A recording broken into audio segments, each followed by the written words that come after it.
No a už se nám tady chystají děvčata z prvního aerobik klubu z Uherského Brodu. Veronika Mahdalová, Natálie Klonová a Tereza Juříková. To je trojice trenérek, které připravili skladbu s názvem Já, rebelka.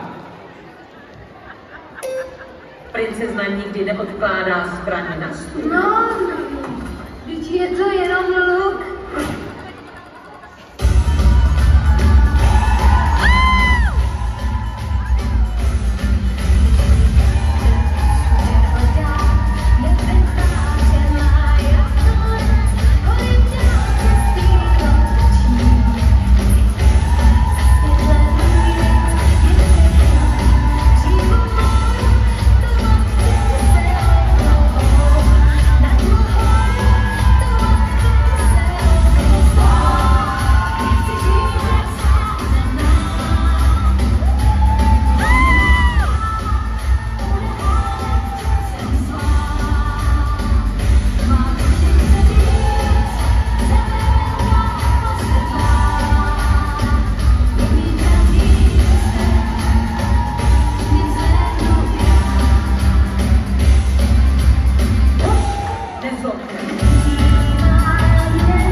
Veronika Mahdalová, Natálie Klonová a Tereza Juříková jsou jejich trenérkami.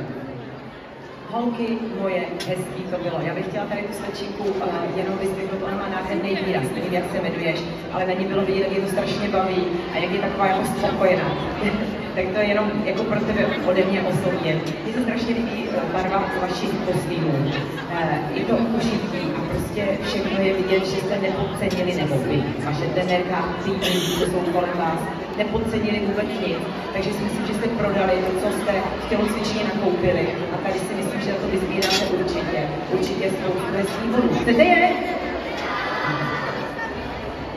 Nebudě, ahoj, technicky ale dneska docela pěkně odcvičený. Synchronno, dobrý formace, sem tam trošku drží formace, taky trošku víc protáče, kdybyste si s tím chtěli pohrát a vylepšovat to ještě v průběhu sezóny, což každý zkušený závodník dělá. Můžete si tam trošku protáčení informací. Ale jako celé to krásně působilo, máte to zvládnout, jak dobře to prodáváte. Já tady v té kategorii estetické to nejdůležitější. Děkuju, hezký. Děkujeme Porotě, děkujeme Rebelce.